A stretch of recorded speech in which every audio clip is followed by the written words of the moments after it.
이 말씀들이 글로 씌워 있기 때문에 우리가 이 말씀을 읽을 때 그 속에 실제로 내포된 의미를 우리는 생각하지 못합니다.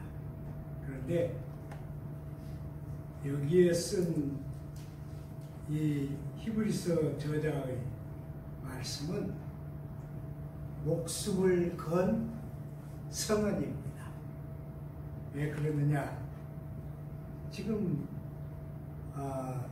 그 예루살렘의 성전은 그대로 잘 있고, 또 성전을 중심한 이 제사장 시스템은 엄청나게 강화되어서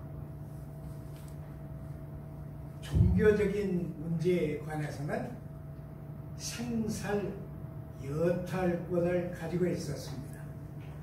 그 증거가 예수의 죽음입니다.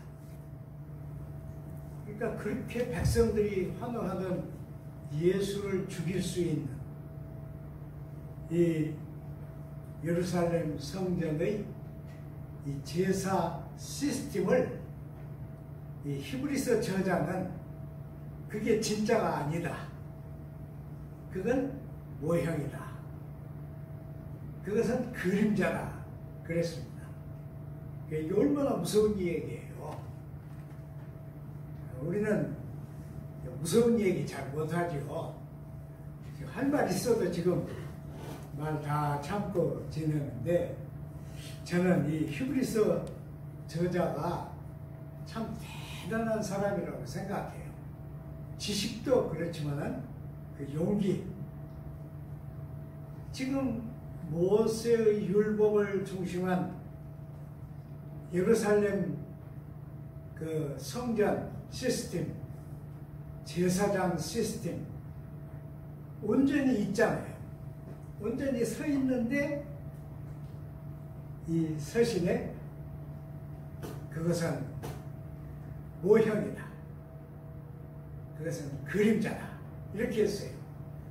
만일 그 성전의 제사장들이 이 말을 직접 들었으면 아마 이 히브리서 저자도 잡아다 죽였을 거예요. 저는 그렇게 생각합니다. 그러니까 이건 그냥 슬쩍 지나가는 얘기가 아니라 그렇게 저는 믿습니다. 다른 그 성경들 보니까 이것을 모형과 그림자다, 이것을 여러 가지로 얘기를 했어요. 그래서 비슷한 것이다, resemble라고 했고요.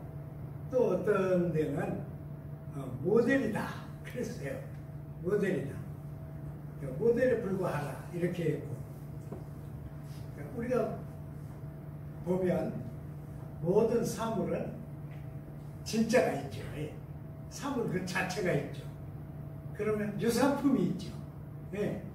여러분 그 세계에서 제일 그 고가품이 잘 팔리는 나라가 한국이라고 그러잖아요. 그러니까 홍콩에서 유사품 만들어가지고 한국에 막 가지고 들어오잖아요. 그 유사품. 그리고 그 다음에는 가짜가 있죠. 페이크, 가짜가 있어요. 또 그 다음에는 뭐가 있어요? 반대죠. 진품이 있으면 반대. 완전히 반대로 가는 그런 경향도 있습니다. 이 히브리서 저자는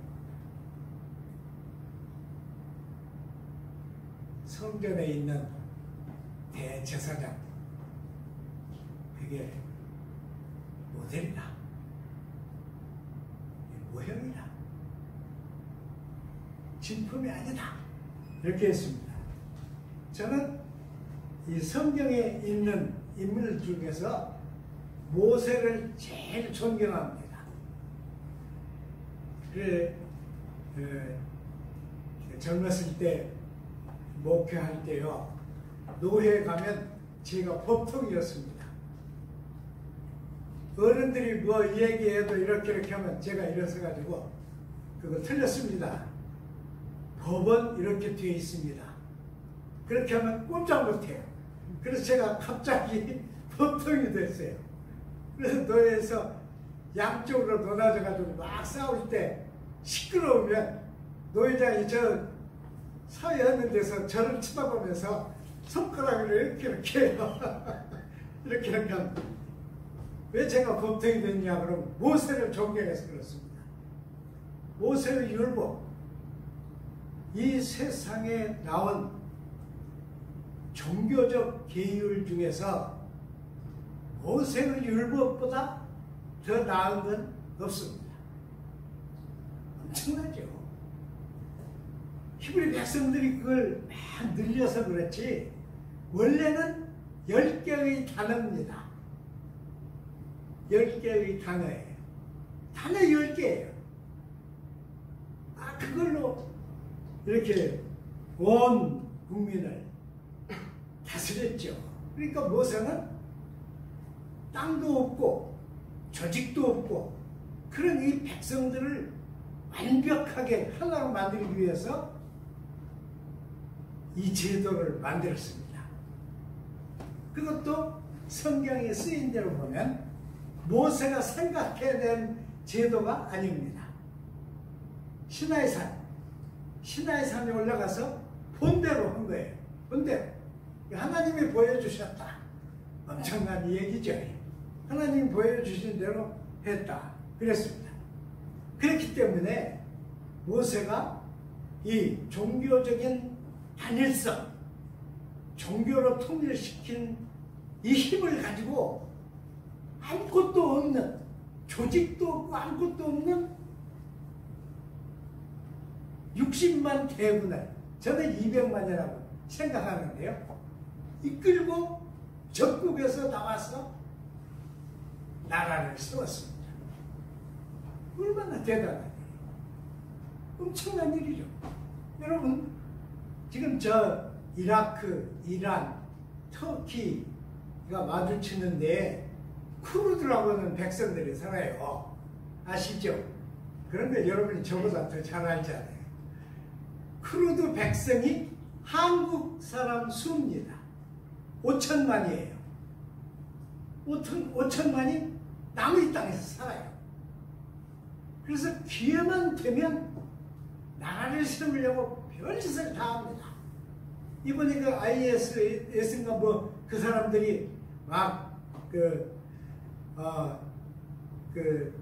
잘못된 짓을 할 때 미국도 쿠르드 사람들을 써먹었어요. 뭐라고 써먹었어요?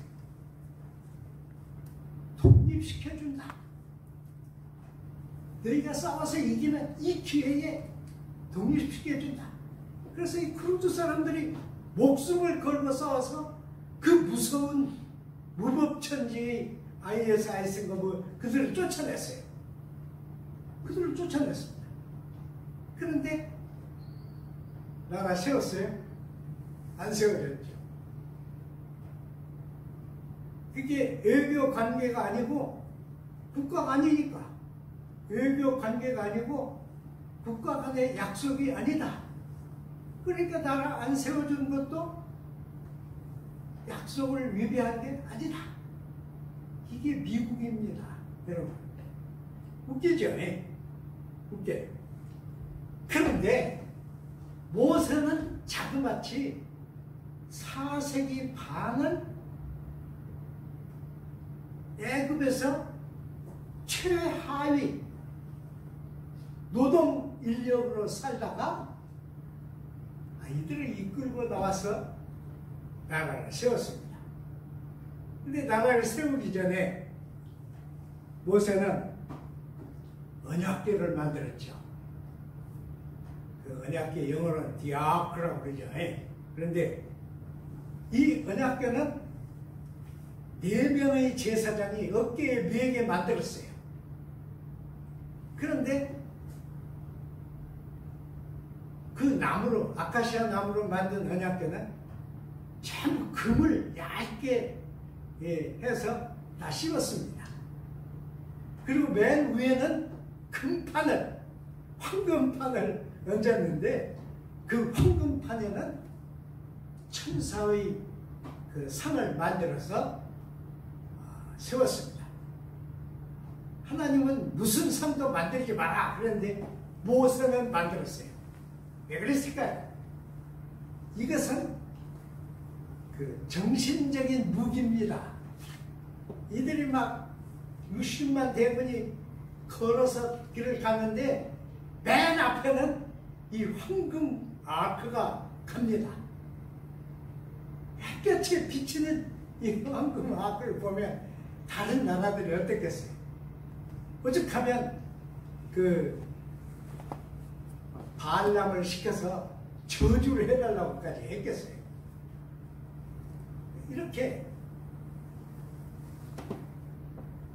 그 황금 아크를 주장한 사람이 누굽니까? 자기 형입니다. 모세는 자기 형을 대제사장으로 세워서 자기 형이, 자기는 실권자이지만은 자기는 앞에 안 나서요.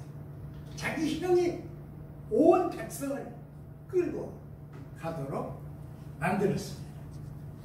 그런데 이 히브리서를 쓴 분은 그렇게 위대한 모세의 작품을 모형이다 그랬어요. 얼마나 대단한데. 여러분, 우리는 제가 예를 하나 들면 우리는 단군이라고 하는 신화를 가지고 있죠.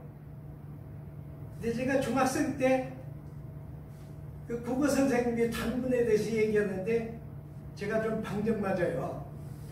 그래서 손들고 뭐라고 하면 그건 만들어낸 얘기입니다. 그랬다가 얼마나 혼났는지 모릅니다. 그래서 국어가 그때부터 저는 국어가 빵점이야. 하기 싫어, 공부가. 국어 선생님만 들어오면 저는 거기에 숨겨 있어서. 그 학생이 그렇게 좀 말했어도 되는데 그때 선생님은 신이었어. 슬퍼로 막 때렸으니까. 슬퍼로 여기를 때렸으니까 얼마나 무서운 선생님. 그런데 단군 그거 아무데나 있는 얘기인데 그것 좀 얘기했다고 선생님이 그 야단을 쳤는데 모세가 세운 율법과 모세가 세운 대제사장 제도와 모세가 만든 종교가 건전하게 그대로 있는데 히브리서 저자는 그걸 향해서 모형이다. 그것은 그림자다. 이렇게 했으니까 얼마나 대단한 얘기인지 짐작이 가시죠. 그래도 제가 느끼는 만큼은 못 느끼시죠.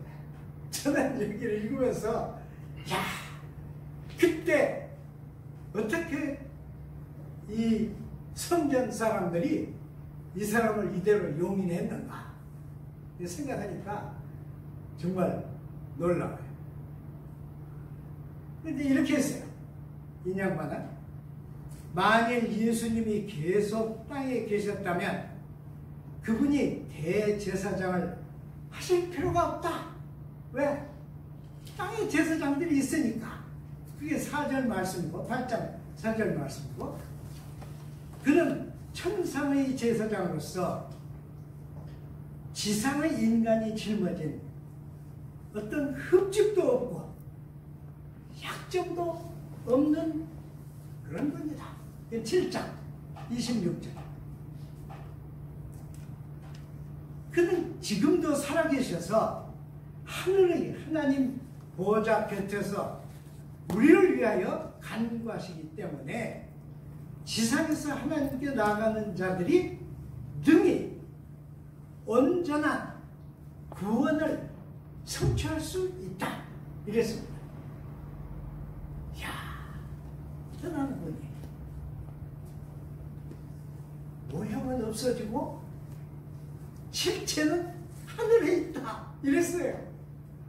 그리고 승천하신 예수는 그 하늘의 보좌 우편에 앉아있다. 뭐하냐? 거기서 뭐하냐? 우리를 위해서 기도하신다. 그랬습니다. 야, 이런 눈이 있으면 얼마나 좋겠어요. 저는 눈 감고 한 30분 생각해봤어요. 혼자서. 하늘의 보좌. 그 우편. 왕국같이 했죠. 그때는 왕정 시대니까. 아무리 상상을 해도 상상이 안 돼요. 그래서 제가 이렇게 질문했어요. 아니, 히브리서 저자가 그때 모세 율법으로 자란 이 사람이 어떻게 하늘의 보좌를 봤는가? 여러분은 그런 의심 안 생겨요? 어떻게 하늘의 보좌를 봤는가?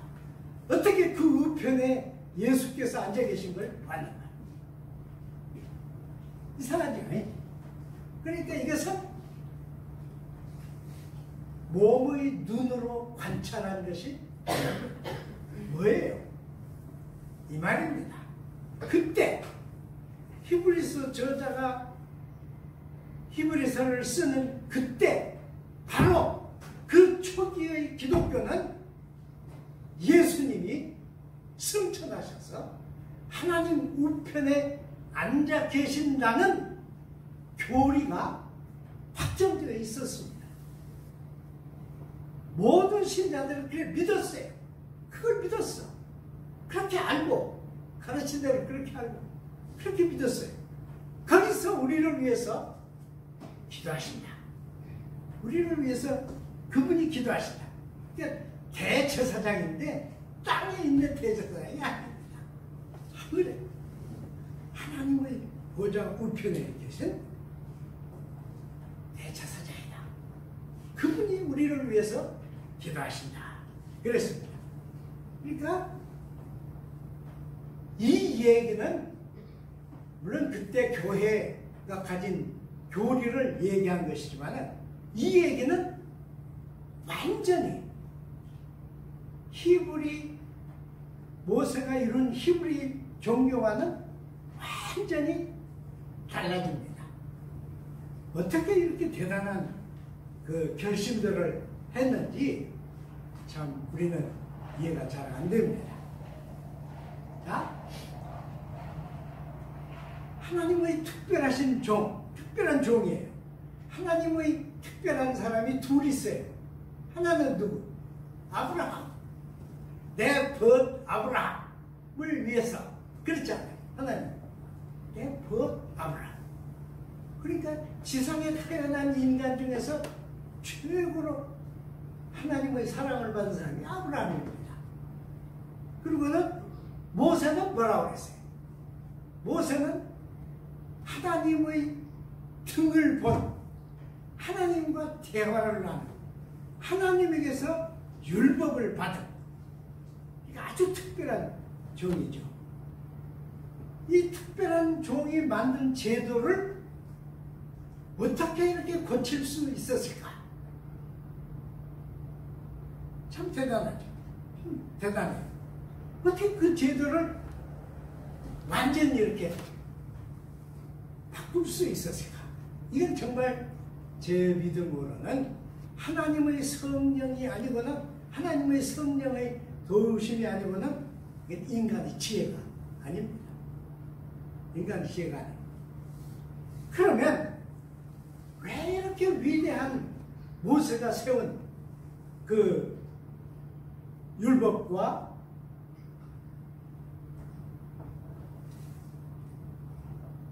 제사 제도가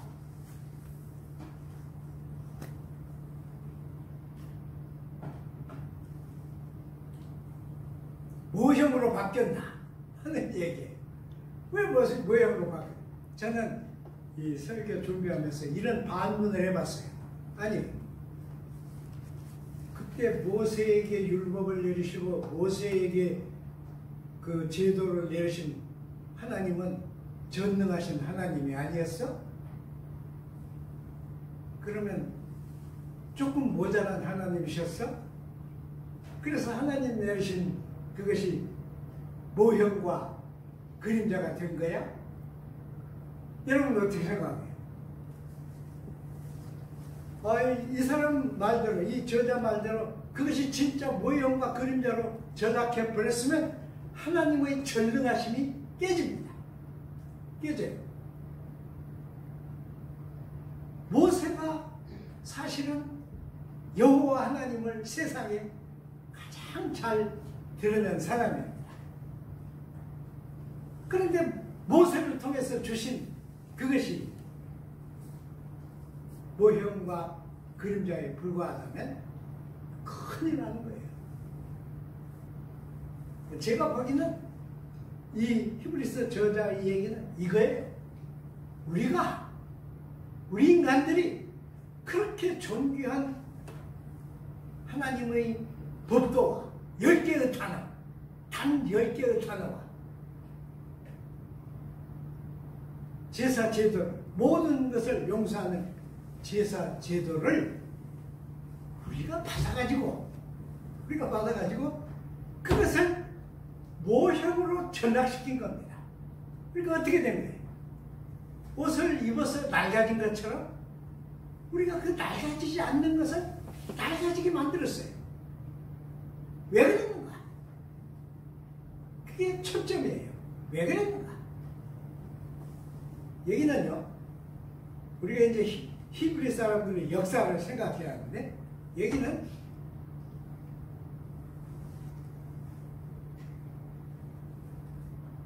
그걸 받은 사람들의 사고입니다. 그 생각이에요. 어떻게 했느냐? 이게 이제 자꾸 시간 속에서 어려우니까 하나님의 일하고 내 일하고 하나님의 말씀하고 내 말하고 그냥 혼동이 되는 거예요. 혼동이 되죠. 지금 우리나라의 지도자들 보면 법과 자기 생각과 혼동이 되죠. 법과 자기 요구가 혼동이 되죠. 자기 요구를 세우고 법을 깨트리면 그 사람은 영원히 역적입니다.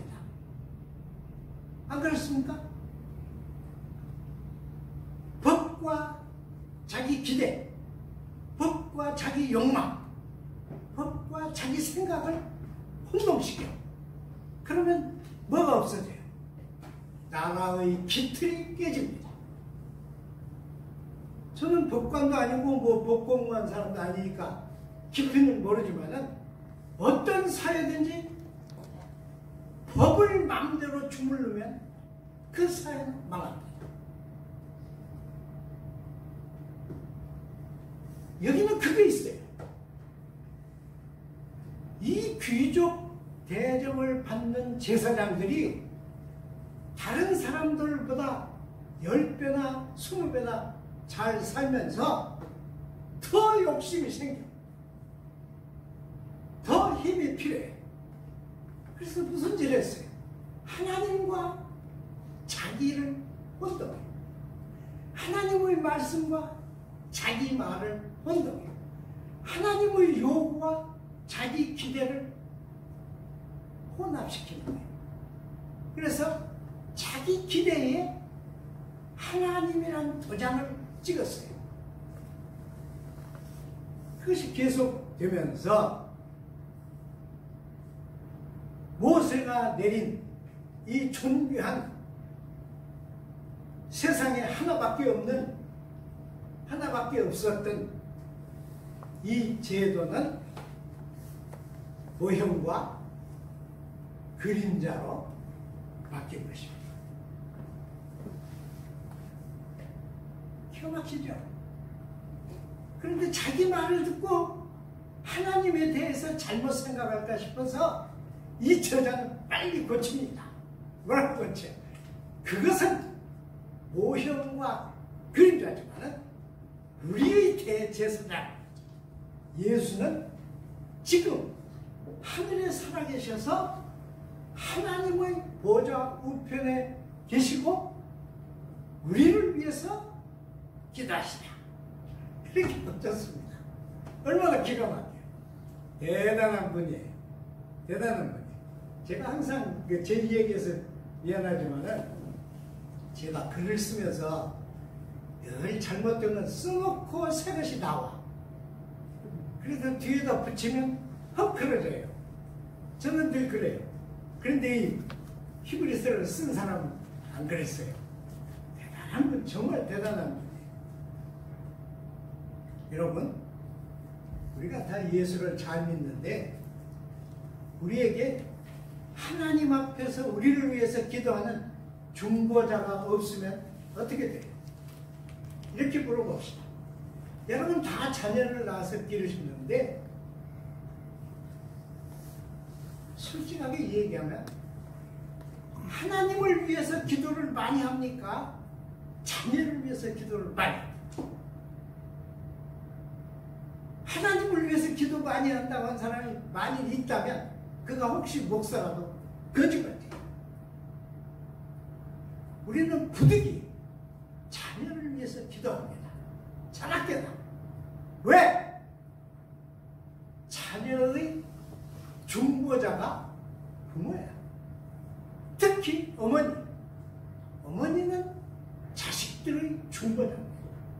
우리는 어머니에게서 중보역을 배웁니다. 혹 어떤 사람은 학교에 가가지고 아주 훌륭한 은사를 만나요. 저도 그런 사람 중에 하나인데 그러면 그 은사가 중보자입니다. 정말 괴로울 때, 정말 방법이 없을 때 그 은사에게 편지를 보내요. 제가 받은 한마디, 이겨라. 아무것도 아니에요. 그런데 그게 은사의 중보입니다. 그러면 예수께서 지금 하나님 우편에 살아계셔가지고 우리를 위해서 기도한다 그러면 그 중보는 어떻습니까? 이 중보의 고귀성을 여러분이 잃는다면 여러분은 신앙의 절반이 없어요. 저는 어렸을 때 10살 때 아버지가 돌아가셨으니까 아버지하고 상의하는 것 거의 없어요. 우리 어머니는 무서운 어머니였으니까 어머니하고 상의하는 것 거의 없어요. 그러다가 학교를 갔는데 아니 학교 선생님이 남인데 그냥 나는 우리 식구보다 더 막 감싸고 아끼고 학교에서 변속할 때도 이 스승 선생님은 가만히 뒤에서 보고 계셔. 그러면 이분이 중보자가 아니고 뭡니까? 이분의 말은 제게는 꼭 성경 말씀과도 같습니다. 그러면 예수께서 지금 하나님의 우편에서 기도하신다 그러면 여러분은 무엇을 요구합니까? 그 기도 소리 나도 좀 듣게 해주시오 그럽니까? 우리가 아무리 기도를 잘해도 예수님이 우리를 위해서 하시는 기도를 우리는 따라가지 못합니다. 흉내도 못 냅니다. 그 간구의 간곡성도 우리는 유사하게도 흉내내지 못합니다. 우리의 모든 것을 주님께 기도하는 이유는 주님이 지금 하나님 우편에서 우리를 위해서 기도하시기 때문입니다. 이보다 더 중요한 대제사장이 어디 있겠습니까? 어디서 얻겠습니까? 그래서 오직 예수입니다.